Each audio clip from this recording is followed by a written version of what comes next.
যাওয়ার কথা বলেছিলাম স্যার। নমস্কার স্যার। নমস্কার, বলুন কি সমস্যা? হ্যাঁ, কি বলবো দাদা, বলো কি সমস্যা, কে তোমাকে ব্ল্যাকমেল করছে, কিভাবে কি হলো বলো স্যারকে। হ্যাঁ, মানে কোথা থেকে যে শুরু করি, হ্যাঁ ব্যাপারটা এত এম্বারেসিং। আরে তুমি আমাকে বললে না ফেসবুকে কেউ তোমাকে ফ্রেন্ড রিকোয়েস্ট পাঠিয়েছিল, ওখান থেকে শুরু করো। স্মার্টফোন যে চালাতে আমি পুরোটা জানি তা নয়, এই মোটামুটি ফেসবুকে সেদিন স্ক্রল করতে করতে একটা ফ্রেন্ড রিকোয়েস্ট আছে। ফ্রেন্ড রিকোয়েস্টটা একটা মেয়ের প্রোফাইলের থেকে ছিল, ইয়ং, স্মার্ট, দেখতে সুন্দর, অপরিচিত হলেও আমারই ভুল অ্যাকসেপ্ট করে ফেলি। মেসেঞ্জারেই চ্যাট হয়েছে কয়েকবার, বার দুই হবে। সেদিন শুক্রবার মেসেঞ্জারে একটা নাম্বার পাঠায়, বলে হোয়াটসঅ্যাপে হাই লিখে পাঠায়। আপনি পাঠিয়েছিলেন? হ্যাঁ স্যার, তারপর থেকে তো যত কথা বলে শুনি। হাই লিখে পাঠাতেই হোয়াটসঅ্যাপে একটা ভিডিও কল আছে। তারপরেই স্যার তারপরে মেয়েটি কিছু করেছিল না উল্টো দিকে, শি ওয়াজ রুড স্যার। তো সেটা দেখি দাদা ভয়ে ফোনটা কেটে দেয়।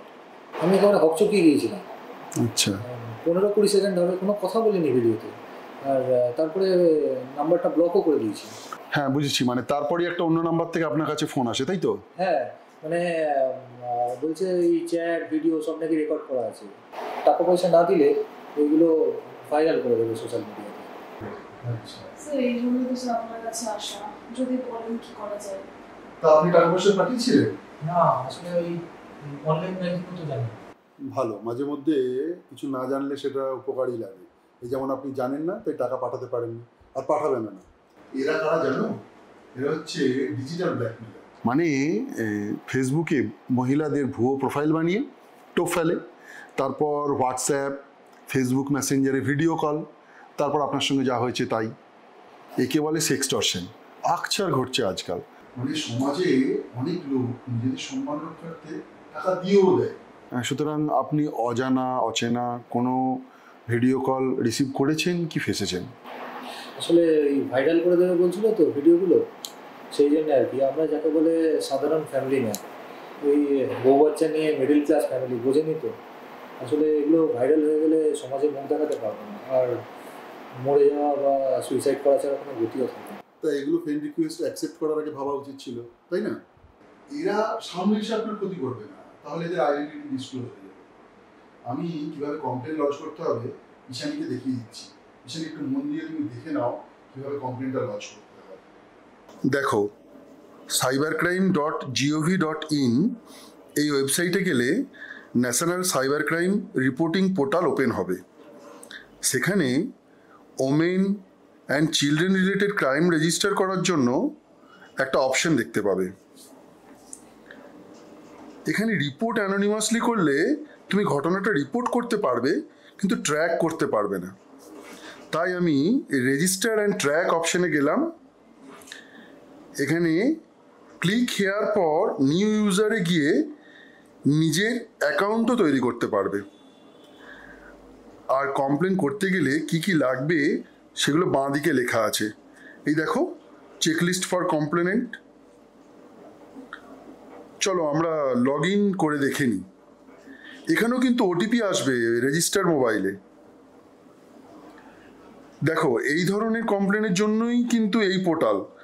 আমরা আমাদের অপশনটা সিলেক্ট করছি। এখানে হোয়াটসঅ্যাপে ভিডিও পেয়েছে, তাই হোয়াটসঅ্যাপের ভিডিওর জন্য হোয়াটসঅ্যাপটা সিলেক্ট করলাম, আর সাসপেক্টের হোয়াটসঅ্যাপ নাম্বারটাও দিয়ে দিলাম। মনে রাখবে, ভিডিও, ইমেজ, পিডিএফ ফাইল এখানে এভিডেন্স হিসেবে আপলোড করতে পারবে, আর ঘটনার বিবরণটা এখানে লিখে দিতে হবে।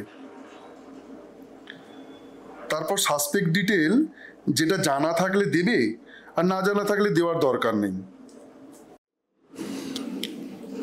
এরপর কমপ্লেনেন্টের ডিটেলস নিজের আইডি প্রুফ সহ আপলোড করতে হবে। এরপর সেভ অ্যান্ড প্রিভিউ করে কমপ্লেনের একটি ড্রাফট কপিও দেখতে পারো। সেখানে যদি কিছু সংশোধন করার থাকে তাহলে তুমি সংশোধনও করে নিতে পারো।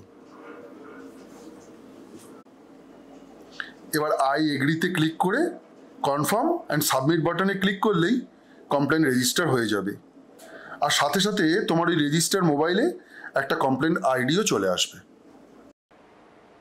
কি পারবে তো বুঝিয়ে দিতে? হ্যাঁ স্যার, পারবো। আমি দেখে নিয়েছি, আমি বাকিটা দাদাকে বুঝিয়ে দেবো। আর হ্যাঁ, তুমি এই সমস্ত ভুলভাল কাজ আর একদম করবে না, বুঝলে? সুতরাং আপনার বা আপনার পরিচিত কারোর সাথে এরকম ঘটনা ঘটলে কি করতে হবে তা তো বলেই দিলাম। ভয় পাবেন না, ভয় পেয়ে ভুল পথ বেছে নেবেন না। সতর্ক থাকুন, সুরক্ষিত থাকুন, প্রয়োজনে পুলিশের দ্বারস্থ হন।